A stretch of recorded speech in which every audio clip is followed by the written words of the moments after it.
तुमच्या ITI instructor वेबसाईटवरील machine oiling cleaning and rotation chart ही सुविधा वापरण्यासाठी सर्वप्रथम आपली वेबसाईट ओपन करावी. यामध्ये instructor student follow presentee job evaluation progress card हा जो सेक्शन आहे या ठिकाणी इथं मशीन ऑइलिंग क्लिनिंगला क्लिक केल्यानंतर तुम्हाला एक शीट दिसेल.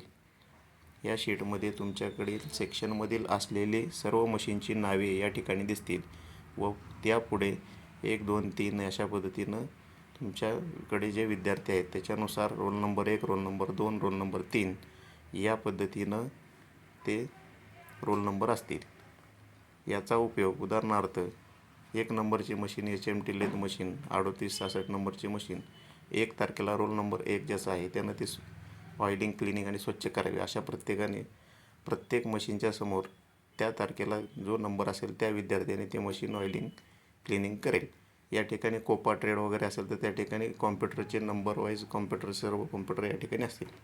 त्या पद्धतीनं तुमच्याकडचे मशीन जे असतील त्या पद्धतीनं त्याचं मशीन ऑइलिंग क्लिनिंग आणि स्वच्छता ही जी आहे त्या शीटनुसार तयार होईल.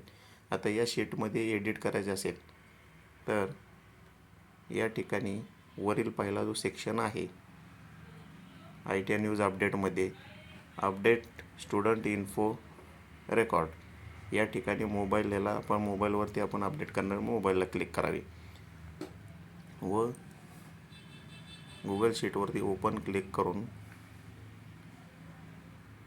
तुमच्या नावाच्या फाईलवर क्लिक करावे व या ठिकाणी या शीटवर खालच्या बाजूस इथं स्क्रोल केल्यानंतर मशीन ऑइलिंग जो टॅब आहे त्याला क्लिक करावे.